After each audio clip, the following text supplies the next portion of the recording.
Hi, Philip Nathan here again with another video in this Living Humanism series. This video focusing on our support for others in our communities, societies and the wider world. Now, in the previous two videos, we've looked at our conduct and actions which support the well-being of others and aim to prevent their pain and suffering in the context of the world of our work, be that paid or uncompensated, and the world of our closer relationships with our families, lovers, friends and more. But certainly relevant, essential to our own well-being and the well-being of all others is the kind and level of support we offer and our personal conduct towards those beyond our closer relationships. Those others in our communities and societies and beyond who we know less well and may even not ever have met. I mean, those people perhaps in need beyond our families and friends, those people not just in our more local communities and families, but those in our broader regions, our broader nations and our wider world, perhaps even on the other side of the world from us. Now, in regard to our support for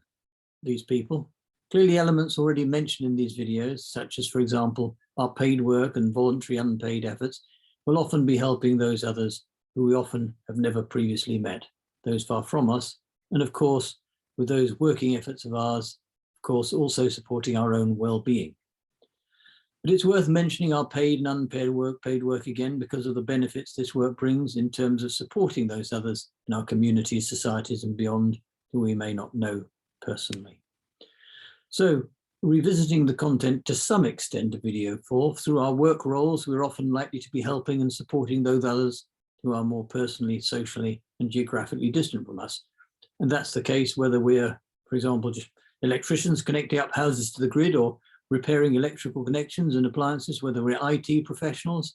supporting communication networks, whether we're doctors tackling the range of illnesses being suffered by others, or in truth, often fellow members of our communities, but also to some extent unknown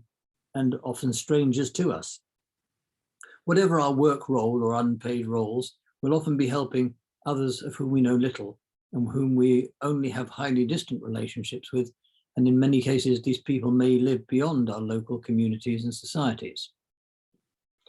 And it's not only, of course, through our direct service in these work roles that we contribute to others of whom we may know little. Through our paid work roles, we'll also be contributing to those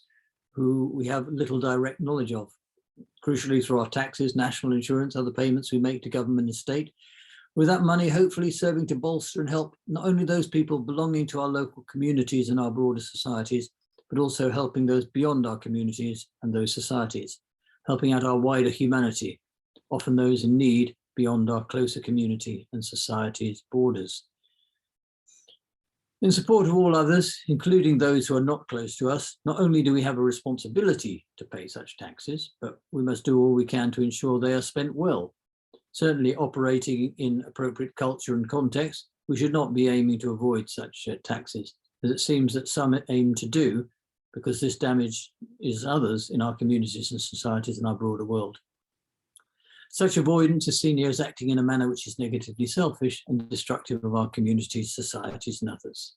So it's part of our responsibility in support of others to pay those taxes. Through not contributing as we should be, we'll be undermining what may be well-organized and effectively functioning communities and societies, which support the well-being of all, including those we don't know so well.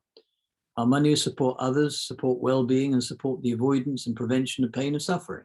through underpinning effective, democratic, open government, systems of law and justice, systems of health and welfare for when others who we do not know well, and perhaps ourselves, when we meet times of trouble.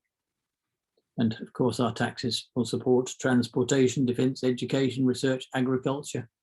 food security, planning, and much more, all of which should serve to support our own well-being and the well-being of all others, including those beyond our local communities and societies who need support in times of difficulty. And these actions support helping us to move others to sustainability, autonomy, and independence due to the support we provide. Of course, going beyond the effects of our paid work on those distant from us, we can act voluntarily, as many people do, to support others beyond our families and friends. And many of us can, and if we can, we should give, donate where we can, if we do have some spare money, to help those who perhaps we don't know, but who may be in need, both within our communities and beyond. We can donate our extra cash to support new initiatives, to support health systems and well-being at home and abroad, to help research diseases, to help those living in pain and suffering, and to protect others living in such pain or suffering who may face the prospect of more pain and suffering. We can use our money, our giving, to support human rights, good governance, freedom and more to the benefit of all, including those far away from us. And thereby we will benefit and they will benefit from all the actions that we are taking. So of course, such giving will benefit others. It also, of course, benefits us as individuals, our families, those close to us, not only through the positive feelings we gain from giving and the real knowledge that we are improving the lives of others and making a real difference, but also to some degree, and dependent on our specific actions, through benefits which, as mentioned just now, feed back to us. For example, our support for health charities result in better treatments which may benefit us. Our support for human rights and, for example, our actions to prevent torture will help create global context, global environments which are more secure and safer for all of us. Not only can we donate in a caring and charitable way, but for the many who do not have money to donate, we can give our time to support those others who are more distant from us, socially and geographically. We can take personal and individual action to support others in our communities and beyond, offering our time, our personal help, offering our skills and abilities, being available to care for others who we perhaps don't know, but helping them on a voluntary basis because we wish to help and support others, because we understand the value of helping and supporting others. We can support voluntary, local and broader organisations through initiating them, through actively participating in them, providing whatever support we can such that these organisations and the work they do proves successful. Be they organisations which include human rights defenders, groups providing emergency relief to those in need, groups helping out local people such as the elderly or those with disabilities, be those groups supporting health research, defending freedoms and justice, providing clean water, protecting our local and global environment, providing essential medical treatments against blindness, deformity, or whatever. Optimally, much of such provision should be paid for and supported within communities and societies, but this is not always possible, especially in poorly governed, perverse and corrupt societies, and we cannot leave others to live in pain and suffering if there's action we can take as individuals.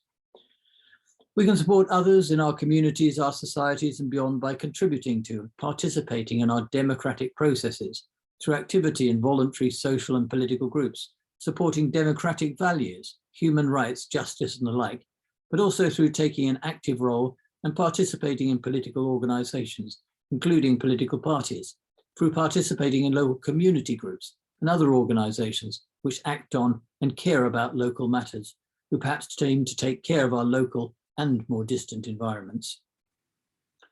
Certainly, we need to participate in selecting our representatives in democratic elections, ensuring we get out to vote and encouraging others to do so, this being a community responsibility,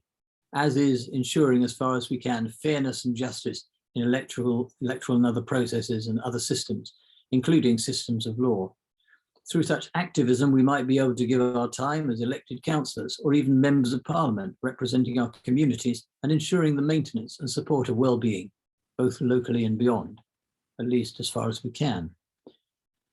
And through our actions and persuasive, even teaching actions in promoting justice, kindness, love, empathy, integrity, tolerance of difference, and the range of caring values,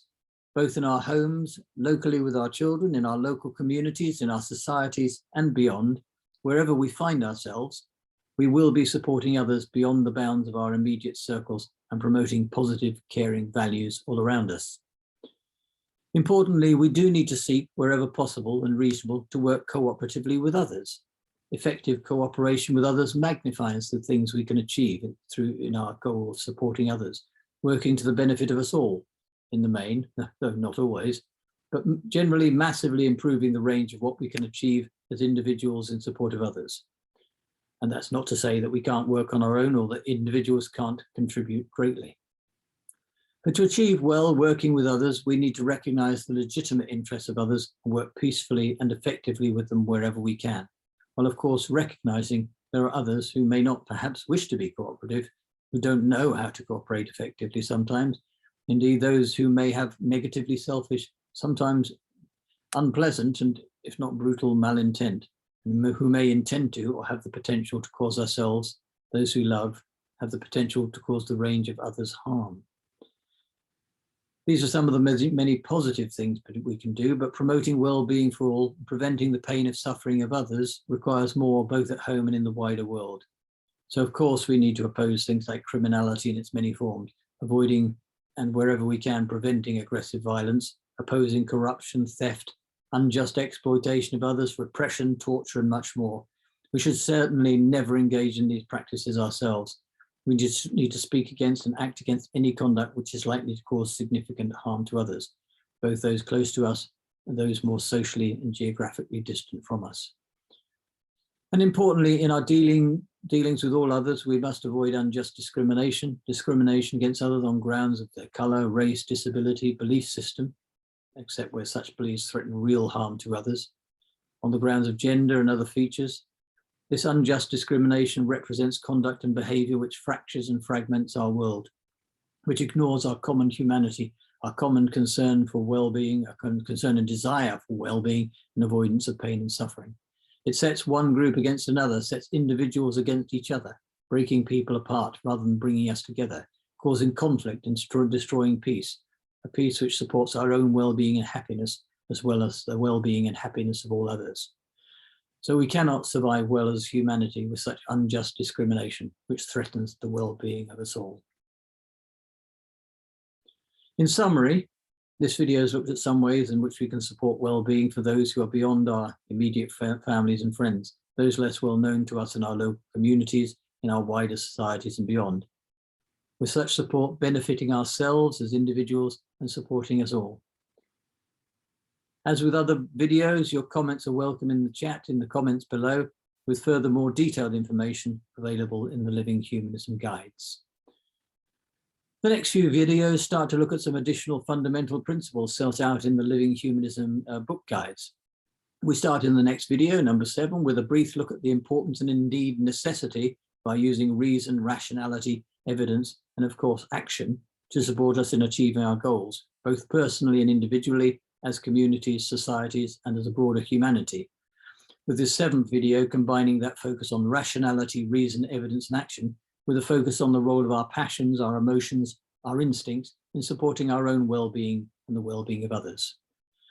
Thanks for listening. I hope to see you again in a second for the 7th video in this series.